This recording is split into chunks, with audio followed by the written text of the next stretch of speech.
Alola trainers, my name is Pablo aka Tablemon, and today I'm going to be playing with an Eternatus VMAX deck. It's a very simple and a very straightforward deck, but it's also one of the most powerful available in the format. Let's take a look.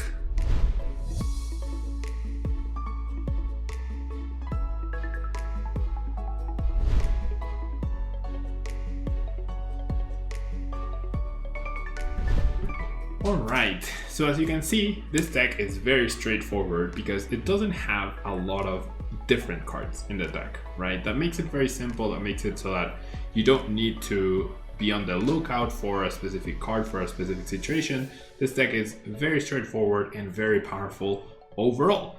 Eternatus VMAX has a great ability called Eternal Zone, which allows you to bench up to 8 Pokemon as long as all of them are dark Pokemon, right? When you evolve Eternatus VMAX, if all your Pokemon in play are dark type, or on your bench rather, in play, sorry. If all your Pokemon in play are dark type, then you can have up to 8, but if at any point any of your Pokemon are no longer dark type, then that ability stops working. However, we are only going to be playing dark type Pokemon, so that's really good. And then we have the Dreaded Attack, which for only 2 energy does 30 damage times each dark Pokemon you have in play. So we have a lot of really good synergy between the ability and the attack. We also have a very cost-effective attack requiring only 2 attachments, and that allows Eternatus VMAX to be one of the most powerful decks in the format, as usually when an ability has a lot of synergy with an attack, that makes the card extremely powerful. Now we do see that we are weak to fighting type. That means the Urshifu from the newest Battle Style set is potentially a problem, but we do play something to solve that. We do play Weakness Guard Energy, which takes away the weakness from our Pokemon or from the Pokemon that it's attached to. Therefore, Eternatus gets rid of that. Now, if you want to build your own Eternatus deck, it's very simple. The Crobat Vs can be obtained from the Crobat V box, which is very easy, and the upcoming trainers toolbox number 2 as well, which is fantastic. Yeah, you can also find them in Darkness Ablaze codes and in Shining Fates codes, and you can also find Eternatus V in the tin promo, and both Eternatus V and Eternatus VMAX are available in their regular versions, in the Darkness Ablaze set, and finally in their golden dark versions in Shining Fates as well. So the deck is fairly easy to build. 6-Second is also a very important aspect of the deck. The Headbutt Tantrum ability allows you to put an extra damage counter wherever you want. We do play 3 copies of these. Sometimes you're 10 damage off from getting a crucial KO, sometimes you're 20 damage off, and that's where the ability comes into play, along with powering up your Dreaded Attack, which is always really nice. And then we also have Yveltal. This Pokemon is usually not your main attacker of choice or ever, right? However, with the Derail attack, you can pressure some of the special energies that are currently being played, such as the Rapid Strike energy, the Single Strike energy, the Weakness Guard energy, Call energy, Speed energy, Horror energy. There's so many special energies being played right now, and Derail does 30 damage and you discard a special energy for your opponent's active Pokemon. Sometimes delaying that turn can be very crucial for your own setup. And we also have the Clutch attack. I will say that after playing hundreds of games with Eternatus VMAX, this is an attack that I have never used, but it still serves potentially some purpose by preventing your opponent from retreating. But mostly, Yveltal's purpose here is to provide a free retreater for the deck, provides a very nice pivot, and especially against the pesky paralysis from the Raichu and Alola and Raichu GX tag team card. Now, we have 4 Quick Balls, 4 Great Balls, and 3 Pokemon Communication. All of these provide Pokemon Search, which of course allows us to get our Eternatus V out on turn 1, attach an energy to it, and then help us find Eternatus VMAX on the second turn. And the Quick Balls allows us to search for our beautiful Crobat Vs with a Dark Acid ability, allowing us to draw extra cards. So just having basically any sort of Pokemon Search means we are going to get consistent cards out of the deck. We're going to consistently draw cards and hopefully, right? Hopefully, because not always, but hopefully find whatever we are missing. Finally, we add a little bit of disruption to the deck in the form of Crushing Hammers. That way we can delay an opponent's energy attachments.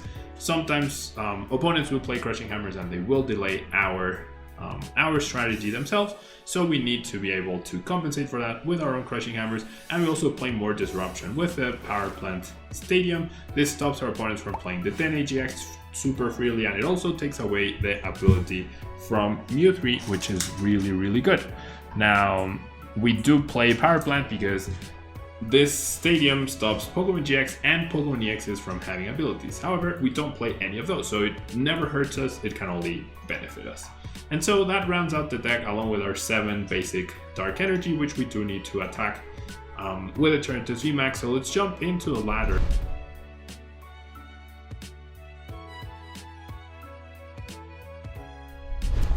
Alright, so let's jump into our first match against Magic Berbert, who has an Urshifu deck box, and that might mean that he's playing Urshifu, so hopefully if that is the case, our weakness card energies can help protect our Eternatus. Now, usually with this deck you will want to go first. You can hit so hard really quickly with this deck and you play so many out to finding Pokemon and whatnot that you do want to give yourself a chance to find Eternatus, attach energy, and then on turn 2 find Eternatus VMAX, attach energy, and start dealing tons and tons of damage. Alright, so now with this hand, I am looking ideally for an Eternatus V and a Crobat V to draw a few extra cards.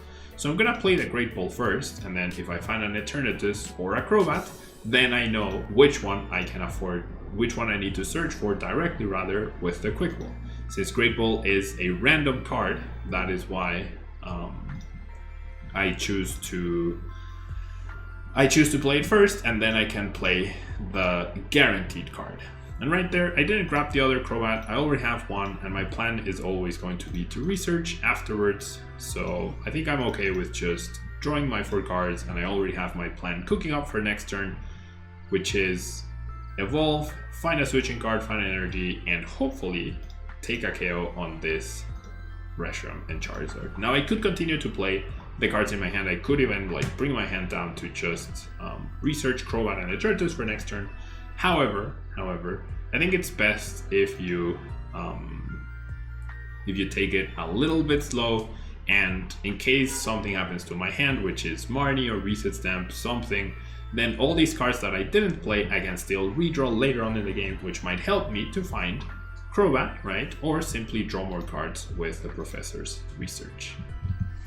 Alright, so now we know what we are up against exactly. We are up against the Psychic version of the Mewtwo and Mew Tag Team deck. This is a very annoying card because that puts the Mewtwo out of range of our Eternatus's Dreaded attack. However, that means Yveltal, when it actually sees a Mew, will try to poke the Mewtwo for 30 damage, and then we'll figure out what else we need to do. The Horror House GX that my friend just showed could be a little problematic, so I do have to keep in mind protecting myself from the Poltergeist attack along with protecting myself from the Night Watch attack. So that is something very important to keep in mind here. Okay, that is definitely not the energy I was hoping to get. I can't just blindly attack into the Mewtwo because of the Incineroar GX, so I think unfortunately that weakness card energy will end up being discarded here. Okay, so I do find Crobat. So what I'm looking for really is Switch plus a Dark Energy. So what I'm gonna do is discard that. I will go ahead and thin on our Eternatus. Now I find out that there's 2 of them priced, along with 2 Dark Energies that could in fact be a little problematic. So I'm gonna go ahead and bench the Eternatus. I will now use the Crobat, draw myself 4 cards. All of these cards are very good, right? All of these cards are very good. I'm gonna go ahead and play the Crushing Hammer, see if I can remove these energies. I'm gonna remove the basic, right? Because I know I can remove the special with Yveltal. That's exactly what I'm trying to do. And now here I have an interesting decision. I have the Zigzagoon, which I am going to play down because it's more damage, right? Overall, since I start this one, I can't place 3 damage counters here, so there's no point in damaging this Mewtwo. I can, however, just place the damage here, and now I could play the Great Ball, see what I get, but I can simply guarantee, right? I can simply guarantee a Pokemon right here. Go ahead and bench it, because the Great Ball could have missed, right? Or if I find an Eternatus VMAX, then that's not super useful. Alright, and I do indeed find the switching card. So I think I'm gonna stick with my plan here. I'm gonna go ahead and attach here. I'm gonna go ahead and switch. And if my opponent uses Horror House GX, I'm not super threatened. So I'm just gonna derail, take away the energy, and the 30 damage makes it so that Mewtwo now has 270 HP left, and there you go. Yeah, perfect strategy, perfect approach to the matchup. Removing both energies against that deck is also very problematic for them because they have no way to attach extra energies per turn. They can only attach one, and their attack with Star Surge, as we saw, provides a second energy potentially.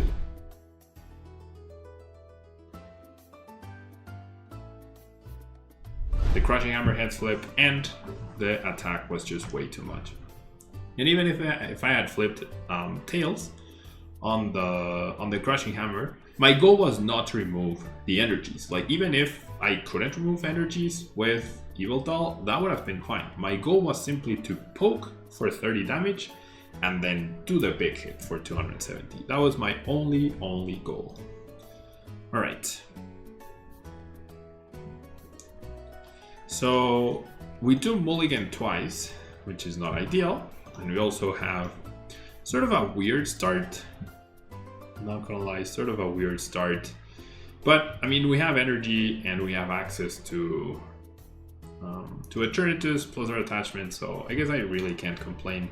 I'm gonna go ahead and discard the weakness card energy. No deck that plays Spiritomb also plays any sort of fighting attacker, so I don't think I'm gonna be needing that. I will go ahead and attach here. I will go ahead and play... No, I'm gonna keep the power plant in my hand. Because if this is pure Spiritomb and they play a Spikemuth, then the power plant could actually be useful. So now the question is, do I use Crobat here? Next turn I can Crobat for 6. So I'm gonna pass on the Crobat for now. Which, usually I would be an advocate of using it, but since I started a Crobat, and this is my second Crobat, then I'm only gonna have 2 of them left afterwards. Okay, so it's actually just a mirror match. It's actually just a mirror match. That switch is actually potentially beneficial, especially if my opponent attaches energy to the active. And we do see that they discard their own weakness card energy, which is always a good thing. And yeah, they do have the other alternatives, but now they have to make a tough choice as to, if they only find one energy, right, who do they attach to? And I'm guessing the other card, oh, they were holding 2 energies. Okay, so they attach to the active. If they find a basic dark and they attach to the bench, that's fair, right? But if they don't, then they could be in trouble if I manage to get a KO. However, they do play the Pierce, so they are guaranteed to have the energy. Decent card to have right there. Decent card to have right there. So I could still benefit from taking a KO. There's also Crushing Hammers to consider. I don't know if my opponent is playing Crushing Hammers or not, but we shall see. Alright, so I'm gonna go ahead and play the power plant. Evolve. I think I am going to burn the Pokemon at this point, because what I'm really hoping for is to just find more cards, right? Get that KO with potentially a Crushing Hammer head flip on the bench. That would be, in very dramatic fashion, a really nice play. However, this is where the deck has now failed me badly too. So I'm gonna have to play this boss to try and buy myself a turn, which is really unfortunate. Should I have played the Crobat last turn? Should I have not? That is the question, right? Now the only card that can save me now is the Great Ball. Didn't find a single supporter. My opponent is playing Scoop Up Nets, which means they're probably not playing Crushing Hammers, right? So I thought of bringing up the Zigzagoon, but the Scoop Up Net was precisely the card that came into my mind for not playing that possibility. Okay, so my opponent is also playing Capture Energy, so a lot of variety in their deck, but also, I don't know. Alright, I think the only way we win this game now is hitting a Crobat here or top decking. What? Black Market. That is a peculiar card. So my opponent is playing a very teched out Eternatus deck. Very teched out Eternatus deck. Okay. So it all comes down to a Great Ball or our top deck. Nope, it all comes down to a Great Ball, and the Great Ball actually fails us. So we're just gonna lose this game based on the fact that my draw is terrible, right? There's not much else to really analyze right here. Unfortunate, I didn't get a single supporter to play at all. I'm down to almost half my deck, and I just couldn't see one. Right? I just couldn't see. So at least 2 capture and 2 weakness card, which is really interesting. Fan of waves as well. And they do play Crushing Hammer, so okay. I don't understand how they can fit all of this and still maintain consistency, right? Because they're down Piers, like they're also playing Piers, they're playing all these weird techie cards, and they haven't whiffed a single card at all so far. Which is pretty ironic when you compare my hyper consistent list. Alright, so we have a chance. We actually have a chance. And it's gonna come down to me getting a knockout right here, but also finding Crushing Hammers. Okay, so I have to go all out here. I'm gonna grab Evil Doll. I really need to hit Crushing Hammers and delay my opponent's attacks. Right? Okay, so 1, 2, 3, 4, 5, 6, 7, 8. That's 240. That's more than enough. So the damage counters.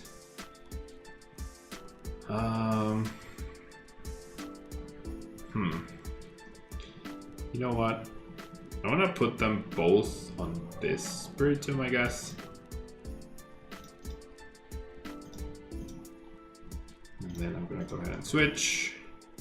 And then I'll go ahead and use Crobat. Okay, so 6 brand new cards, only 1 Crushing Hammer.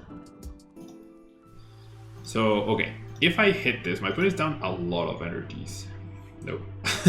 Okay, well, not much I can do about that. Let's do this. Let's do this. Keep the Crobat, sure. It still comes down to Crushing Hammers for sure. And we know the other 3 are in the deck. We absolutely know that. We haven't seen my opponent discard or use a single boss's orders, and he's also down to 11 cards. So best case scenario would be my opponent. This is actually, I think, a misplay, sort of. Best case scenario, my opponent, I was going to say uses Building Spike, but they did not use Building Spike. They actually just scoop up netted the card, so that's fair. So do they have boss? So far, we still don't see any boss. Oh, okay. That's a pretty smart move from my opponent. Playing that extra energy is 100% a very good move to protect themselves from my Crushing Hammers. So now, I need to get very, very lucky, honestly. There's one. Okay, so we're even, right? We're averaging on the Crushing Hammer so far. So I guess I'm gonna grab this and I'm gonna keep the Crobat in the deck. I'm just gonna go ahead and Marnie here. That way, hopefully I can draw more cards with the Crobat, which I will be able to draw 4 more. Alright, if I find another Crushing Hammer, then that would be pretty fantastic if I flip heads, right? If I find both, that would be really sweet. But I find neither. So now it comes down to, does my opponent have boss's orders? If they do, they win. If not, they lose. Well, they don't lose because I don't have boss. And you have to imagine, like, they're playing scoop up nets, more than one. They're playing Piers. Oh, escape rope. What? No way. No way. I'm gonna get punished for not evolving into an Eternatus VMAX for not considering that. Wow. Okay, I mean, that's fair. That's actually pretty fair. My opponent not playing Boss's Orders, but playing Escape Rope. All these weird cards, honestly. All these really weird cards. 4, 6, and 2. This is very annoying when people already have the win and they continue to play cards. Definitely don't recommend doing that. Alright, so, I mean, I guess when your opponent draw passes,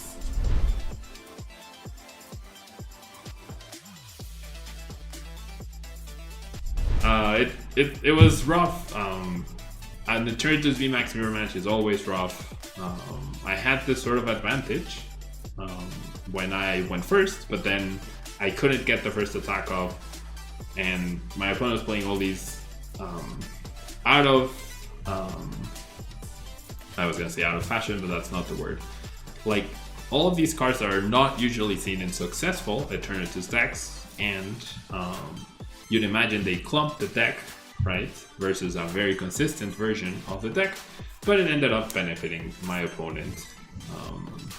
Well, yeah, it didn't end up benefiting them, it didn't influence their draws, and I couldn't quite get anywhere that I wanted to, right? So, a little unfortunate, I want to say, but it is what it is. Okay, now we're seeing this Galarian Rapidash V, probably Fire Victini deck, I imagine, because that's usually where you see Galarian Rapidash V. We're gonna see the Pokecom from the Jirachi.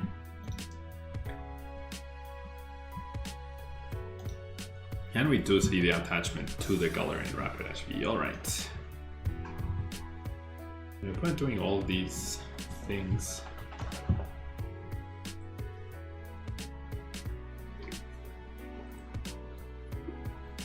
Switch.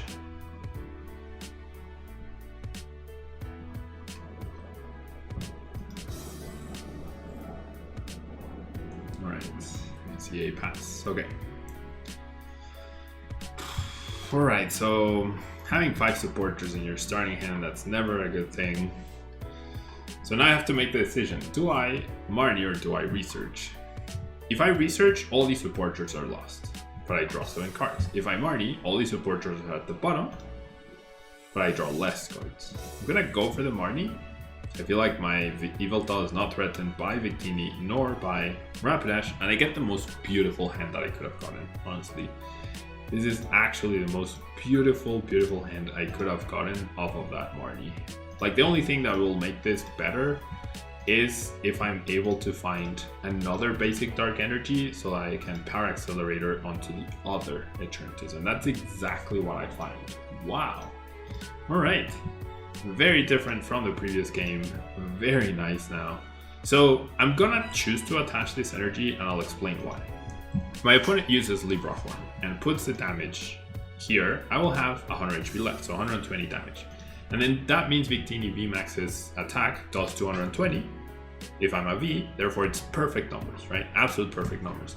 But this way, I can actually attack with this Eternatus this turn, power up this one, and then the Libra Horn Rapidash damages my Eternatus V, and then I switch into this one, or into Yveltal, and attack with the clean one. And that means I am not threatened by the Victini VMAX follow-up. So that is... everything worked out very nicely. Everything worked out, including the Crushing Hammer Heads Flip. If I get another Crushing Hammer Heads Flip, that's going to be fantastic, because then I can... Like, this is a welder deck, so that means delaying edge is not impactful, but I force my opponent to have access to another welder, right? And that's what I want to do. Force my opponent to need more cards overall. Alright. And this is where I think, like, my opponent was so focused on doing the Rapidash V that he could have easily just powered up Victini VMAX and taken a KO instead of using the Libra Horn this turn. So, very peculiar decision. Very, very peculiar decision right there. Maybe he didn't know that he was going to find the VMAX, and therefore he didn't want to risk that. But okay, things are going perfectly to plan, and then my next goal will be not to evolve this Eternatus VMAX, find another one, and power up the other one. I mean, that's going to be the goal. I wish I wasn't using Marnie here, because my opponent only has 3 cards. I will give them the next 4. Uh-oh. And this is the one thing that could go wrong, which is not finding an energy and therefore getting absolutely punished for attaching the energy last turn, right? So hopefully that's not the case. I will be getting rid of this second Eternatus VMAX just so that I have access to more cards right here. So I really, I did everything last turn to hopefully do great this turn, and ideally we find the energy. So now the question is, do I want to get rid of this to draw the extra card? I'm gonna say yes, because I really want the energy. If I get the energy, I get 2 prizes. I still have 2 Marnies and 3 research in my deck, so I am drawing 1 extra card. I am potentially making myself that draw next turn, but this right here is 100% good enough. This right here is 100% good enough. Alright, now I get to Dreadent. Rapidash is weak. Even if it wasn't weak, we did exactly 210. We take the 2 prizes. We force my opponent to find another welder. Best case scenario would have been to remove the stadium, but can't have it all, right? Can't have it all. So now this is what happens. The VMAX attacks me, I attack the VMAX. The VMAX KOs me, and then I KO the VMAX. And then since I won't be evolving this Eternatus V, it should be fine, right? And they won't be able to win the next turn, and I will have 2 turns to find a boss's orders to chase down that Crobat and win the game. So that is the game plan with this deck. That is absolutely the game plan with this deck. Let's see if it works out as nicely as I am saying right now.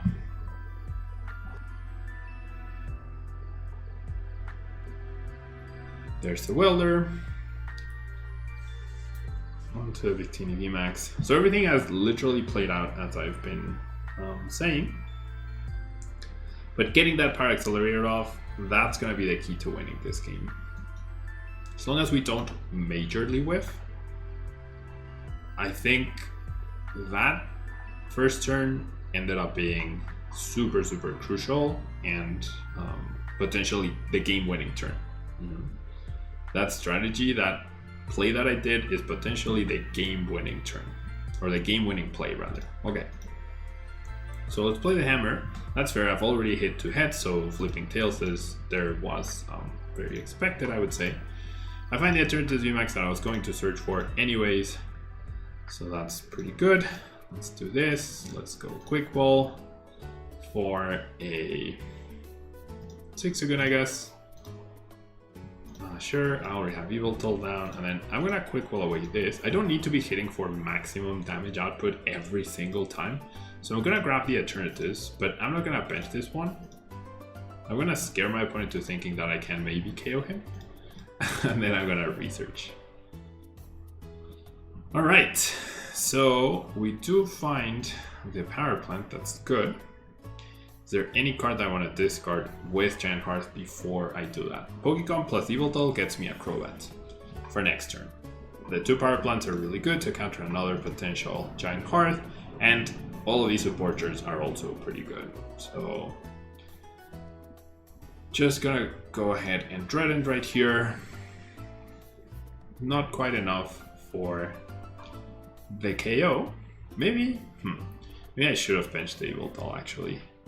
Because then I wouldn't need to find energy. I could just take a KO with Power Accelerator. That might have been a mistake, what I just did.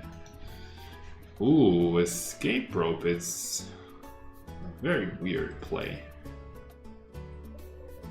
But I will take it. Escape Rope is a very weird play. Yeah, now I just win. Unless they go Escape Rope, attach boss, that's their 2-card hand.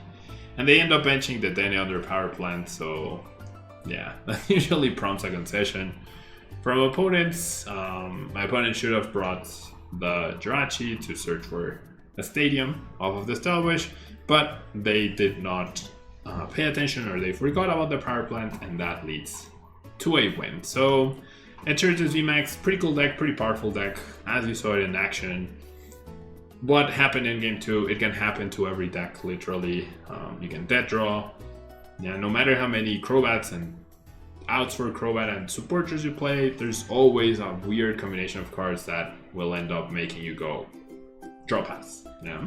So thanks so much for tuning in. Hope you enjoyed this deck. Make sure you check out PoTown Store if you want to build this deck. It's pretty accessible, not super expensive, and it's a very, very highly competitive deck. And I think it'll only get better once Chilling Reign comes out and we have the new Spectre, Calyrex, VMAX Pokemon in the meta. Thanks so much for tuning in.